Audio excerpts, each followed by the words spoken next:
Sometimes the most valuable information is found in the least desirable places. Hi, this is Barry Phillips with 10-Minute Torah, day number 4, a Torah portion Pinchas. Let's continue on now in Bamidbar, Numbers, chapter number 26. At the end of the last chapter, chapter 25, we hear a command of Yah that Israel distress, provoke to action against Midian. Then we find that the plagues have stopped, and we start counting people. There is a command to take a census of the standing army of Israel. So we began to read one tribe after the other, significant names of each tribe and who they are and who the sons are and how many men they are. This is the part of the Torah that we say that we read, but in all reality, we kind of glance over it and give some sense of acknowledgement. Yes, I looked at it, but did we really read it? No one wants to spend an afternoon in an armchair studying all of the begots and genealogies in Scripture to try to figure out what's hidden there. It's not necessarily the most invigorating study. However, there are a few things here in this chapter that is primarily focused about taking a census of tribe by tribe and numbering men and trying to figure out who's important within each tribe. Let's take a little deeper look at what's going on here. Now, the context seems to be that Yah is counting the standing army so that they can militarily strategize as to what the proper means of attack might be, how big the army is going to be, how it needs to move, what kind of fighting force they can oppose, etc. When you get over later on in the chapter, around verse number 52 and 53, you will find out that the purpose of taking the census is not engaging in a battle at all. Not really. It's about who gets what size allotment of the land and inheritance. Now, where did that come from? We were talking about picking a fight, taking your shield and your sword and your spear and going out and annihilating an opposing force. But it suddenly changes to inheritance and tribal allotments. The theory is, or the principle is a better word, is that tribal size determines size of allotment. To the greater number of people within a tribe, the larger tribes get a larger area. The smaller tribes get a smaller area. I think the principle that we're trying to receive here is that Yah will give to you and entrust to you what you're capable of defending. Could it be that sometimes the prayers that we have prayed, the things that we've asked for, they're grand, they're large, we know that He's able to give it, but He doesn't answer in a approving fashion because He knows that if He put it within our hands or within our resource, we wouldn't be able to defend it. We would not be able to properly utilize it. All of us at some point has probably prayed, Father, I need $1 million. This magical dollar amount of money that if I just had $1 million, and we've already strategized, I would give this much to this ministry, and I would give this much to my parents or my family, and we got it all broken down. And Yah knows that if He were to just send us a check for $1 million, that it would not go according to plan. So therefore, 99.9% of us are still waiting on the check to show up in the mail. So this principle that Yah will give to us what we're capable of defending. Now that is not to suggest that those who have the larger amount of guns and ammunition will get the biggest piece of land. This is not about physical warfare, not in our day and not at this point in time. In their day, yes, perhaps.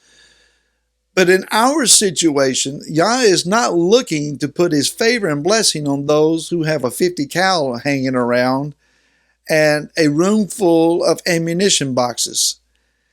He is looking for those that have proven themselves in the field of spiritual warfare and battling the powers of darkness, seeing light beginning to break through and gain prominence and gain victory over the authority of evil and darkness in our area. Let that settle in just for a second. Yah is looking for those that he knows that he can trust with heavy issues because they've been in heavy warfare before and they have prevailed.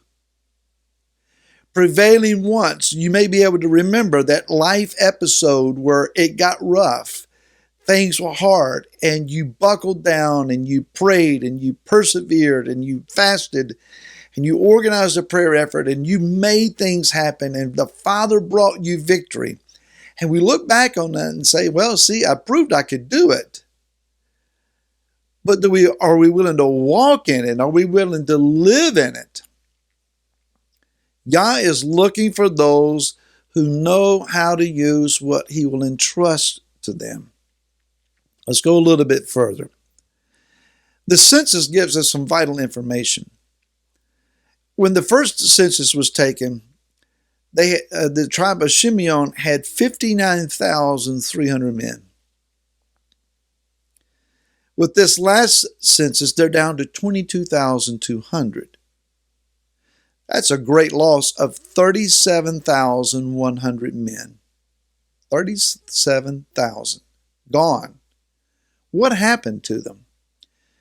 Rashi offers a great explanation, and I tend to agree with him on this, that more than likely Zimri was not the only Reubenite, or the only Shimeonite, who was involved in the fiasco at Baal Peor. It stands to reason that almost all of the 24,000 that died in that episode may in fact have been from the tribe of Shimeon. Now, what's interesting here is that the name Shimeon means hearing or to hear.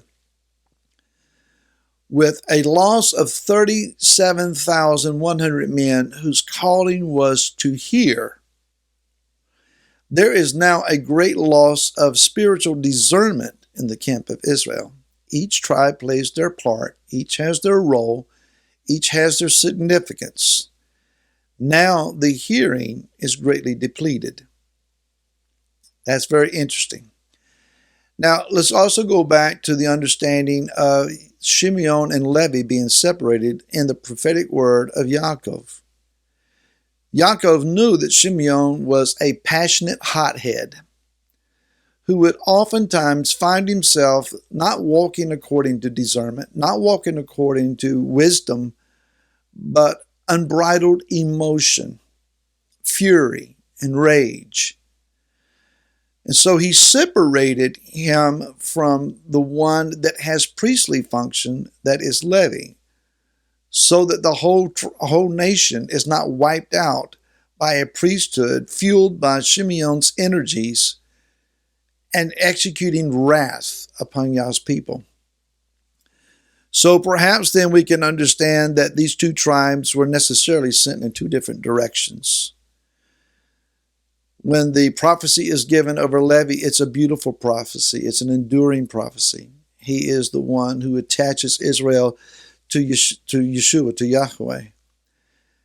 When Moshe gets down to Shimeon, he doesn't say anything. He's not even mentioned.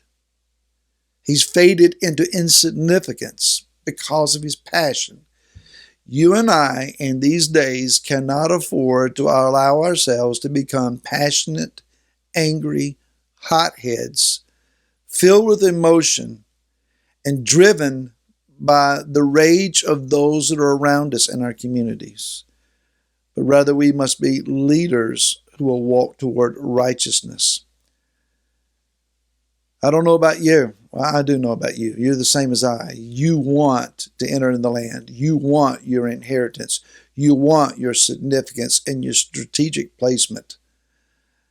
Watch your emotions. Watch your words and remain counted among those who are significant in Israel. More tomorrow. Till then, shalom.